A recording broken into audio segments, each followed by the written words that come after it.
Welcome once again to the gift that keeps on giving. It's me, it's the Weather Report. I am your host, D-Ruck, aka the Weatherman. Now, I went back and forth. I wasn't going to do a blog, then I was, then I wasn't, then I was. See, what I did was I pulled a Dwight Howard. Yes, you didn't think I was going to speak on him, did you? Oh yes, this edition right here is centered on the NBA and March Madness. And first and foremost, we got to speak on Dwight Howard. The man's a clown. That's right, I said it.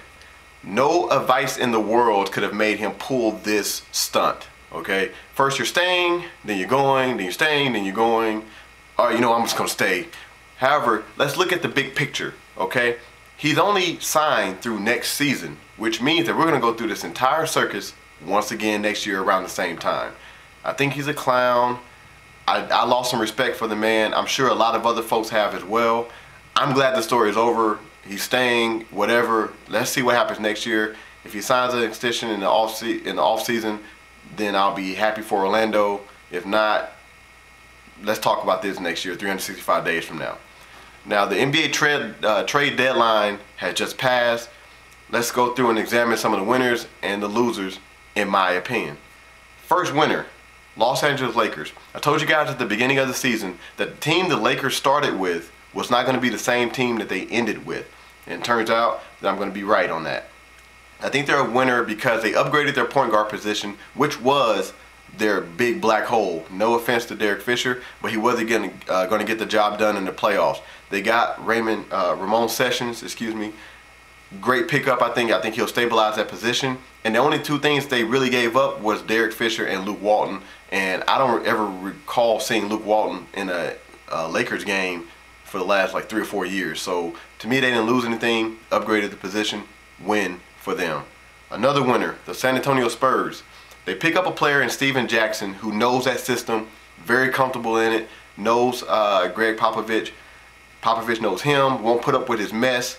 He should be happy there. He should produce. He'll be a fourth scorer for them. He'll also be able to step in when Manu Ginobili is hurt or having an off game.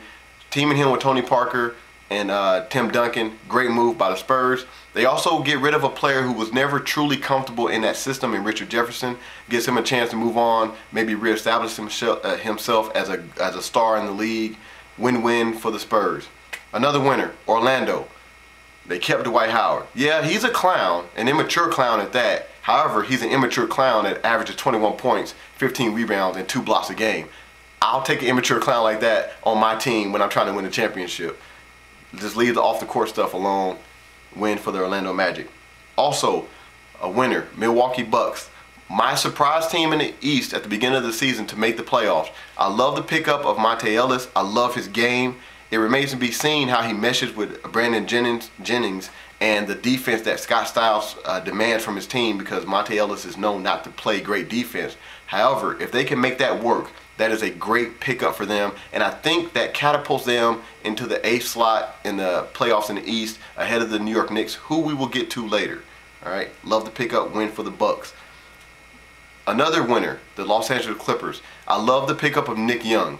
All right, I think he'll produce some of the scoring that they lost when Chauncey Billups went down, lost for the season with the injury. I like it. They needed a shooting guard. They picked up one. I like it. Win for the Clippers. But whenever you have winners, you also have to have losers, right? First loser, Boston Celtics. You are an aging team. You're on your last gasp, last ditch effort. This is it for you. And you do absolutely nothing. All right, lose for you. You have no depth. Will they make the playoffs? Of course they will. Will they be a first-round exit?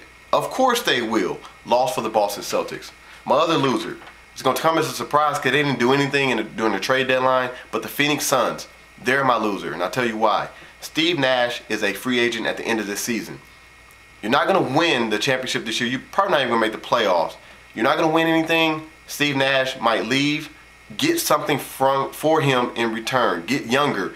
Jumpstart that rebuilding process. There are tons of teams out there, Lakers, other teams that needed point guard help, and you could have dangled him. I know he did demand a trade, but this is all about the long-term success of your franchise. You didn't look out for it. You did nothing. Lose for you, Phoenix. My last loser for the NBA trade deadline, the New York Knicks. Once again, they didn't do anything, but I'm gonna tell you why I view them as losers right now.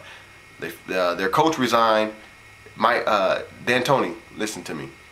You were stubborn. You refused to change your system when it was painfully obvious that it wouldn't work. That's why you had to go. All right. If you didn't go, you were gonna get fired. Lose for you. Loser, Carmelo Anthony, Amari Stoudemire. You guys are losers because you failed to buy into his system. You didn't really truly give it your all. And if your two superstars are not going to do it, what makes you think the last man on the bench is going to buy into that system? You guys didn't do it. You ultimately set your coach up for failure. He's gone. The onus falls on you guys now. Make it happen. That's why the New York Knicks were a loser for me at the NBA trade deadline. This is just my opinion. Don't get sensitive out there, fans, okay? Just my opinion. You can debate me anytime. Now, before I go on to the March Madness, here's something I will say for the Knicks. The first two calls they should make as far as head coaches should not be to Phil Jackson, all right? He's been out the game for a year. He says he wants to stay retired. I know it's his dream job, but let's be real. I think the chances of him coming back are slim. Nate McMillan, who was fired as Portland Trailblazers head coach, should be your first call. I like Jerry Sloan to be the coach of the New York Knicks. He was able to turn John Stockton into a Hall of Famer. His system works. It's proven it. He took the Utah Jazz to 2 NBA Finals. They haven't done anything since he's resigned as a coach. All right, it's clear that his system works. He teaches defense, teaches rebounding, he teaches ball movement. So happens that it's the three things that the New York Knicks need. He would be my pick to be the coach of the Knicks. I would give him a 4 or 5 year contract. Say it's your team. He has the power. Let the superstars know that and see what happens. Just my suggestion. Now let's move on to March Madness real quick. My Final Four goes like this: UConn, Michigan State, Kansas, and my surprise Final Four member, Cincinnati. All right, that's my Final Four. My championship game, Michigan State versus Kansas. My winner, at the very beginning of the season, first day of the college basketball season, I picked Kansas to win it all. I'm sticking with it. Kansas will be your national title winner. That's my pick. I'm interested to hear what some of you guys have out there. I've heard Michigan State. I know Obama picked UNC. As a Duke fan, that hurt my heart, President. I can't believe you did that. I know I picked against them, but I didn't pick UNC. I mean, come on, man. And I'm supposed to vote for you this year election? We're gonna talk about that later. All right. My first #1 team to be beat would be Syracuse. I have them making it to the Sweet 16. I got Vanderbilt beating them. My beloved Duke Blue Devils, I have them getting beat in the Sweet 16 by Baylor. All right.